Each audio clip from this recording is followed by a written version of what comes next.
Au nom du Père, du Fils et du Saint-Esprit, ainsi soit-il. Un grand nombre de personnes sur terre affirment que Jésus-Christ n'est pas Dieu. Pour les juifs et les athées, Jésus n'est rien d'autre qu'un homme. Pour les musulmans, il se révèle être un grand prophète. Cependant, dans les deux cas, il n'est jamais question de divinité.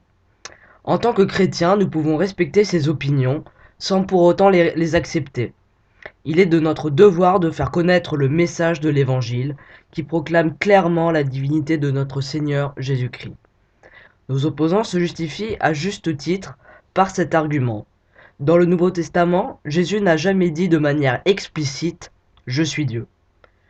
Nous allons montrer le contraire. Premièrement, certains versets de l'Écriture indiquent clairement que Jésus affirme sa divinité. Prenons par exemple l'Évangile selon saint Jean au chapitre 8. Jésus dit « Abraham, votre père, a désiré avec ardeur me voir un jour. Il l'a vu et il en a été rempli de joie. » Les Juifs lui dirent « Vous n'avez pas encore 50 ans et vous avez vu Abraham ?»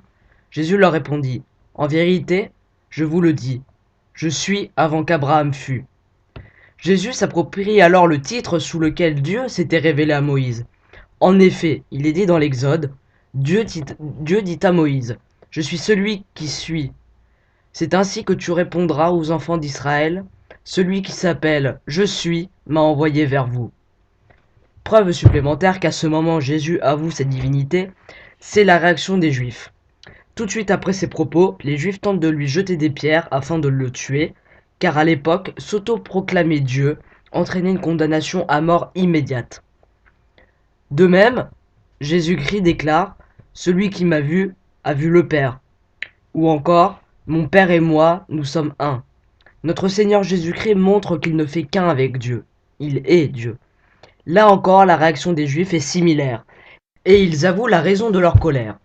Ce n'est pas pour aucune bonne œuvre que nous vous lapidons, mais à cause de votre blasphème, et parce qu'étant homme, vous vous faites Dieu. Jésus-Christ avoue donc bien publiquement qu'il est Dieu.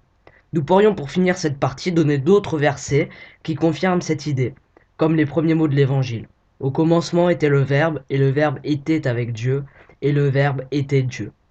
Ou encore, en lui, habite corporellement toute la plénitude de la divinité. Et car Dieu était en Christ. Deuxièmement, nous constatons que dans de nombreux versets, le nom du Christ est mis en parallèle avec le nom de Dieu. La preuve par ces deux exemples. Il est écrit dans Isaïe « Je suis Dieu, tout genou fléchira devant moi, toute langue jurera par moi. » Et dans les Philippiens « Afin qu'au nom de Jésus, tout fléchisse et toute langue confesse que Jésus-Christ est Seigneur. » Deuxième exemple, il est écrit encore une fois dans Isaïe « Une voix crie, préparez au désert le chemin de l'Éternel. » Et il est écrit dans Matthieu « Préparez le chemin du Seigneur. » Aussi, nous savons que notre Seigneur Jésus-Christ possède des pouvoirs qui n'appartiennent qu'à Dieu seul. Premièrement, il pardonne les péchés, comme c'est écrit dans Marc. Jésus, voyant leur foi, dit au paralytique « Mon enfant, tes péchés sont pardonnés. » Il y avait là quelques scribes qui se disaient « Comment cet homme parle-t-il ainsi? Il blasphème. Qui peut pardonner les péchés, si ce n'est Dieu seul ?» Deuxièmement, il reçoit et accepte l'adoration. Nous trouvons cela dans Jean. Après sa résurrection, Thomas, d'abord incrédule, dira à Jésus « Mon Seigneur et mon Dieu ». Jésus lui répondra « Parce que tu m'as vu, tu as cru. Heureux ceux qui n'ont pas vu et qui ont cru. » Enfin, notre Seigneur Jésus-Christ fait de grands miracles. Certes, de grands prophètes ont déjà accompli des miracles impressionnants avant lui, comme Moïse qui ouvre la mer Rouge en deux. Cependant, ces miracles ont toujours été faits avec l'aide de Dieu.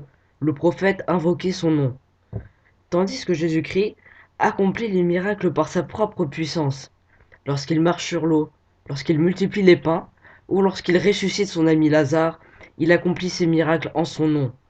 Notre Seigneur Jésus-Christ a tout pouvoir sur les lois naturelles. En conclusion, les versets qui prouvent la divinité de notre Seigneur Jésus-Christ abondent. Nos opposants pourraient nous dire « Oui, mais les évangiles contiennent aussi de nombreux passages prouvant que Jésus est un homme. » Nous leur répondons « Oui, c'est vrai, mais ces versets ne prouvent pas que Jésus n'est pas Dieu. » Au final, ces versets ne font que confirmer la vraie nature de Jésus-Christ. Vrai Dieu, vrai homme. Au nom du Père, du Fils et du Saint-Esprit, ainsi soit-il.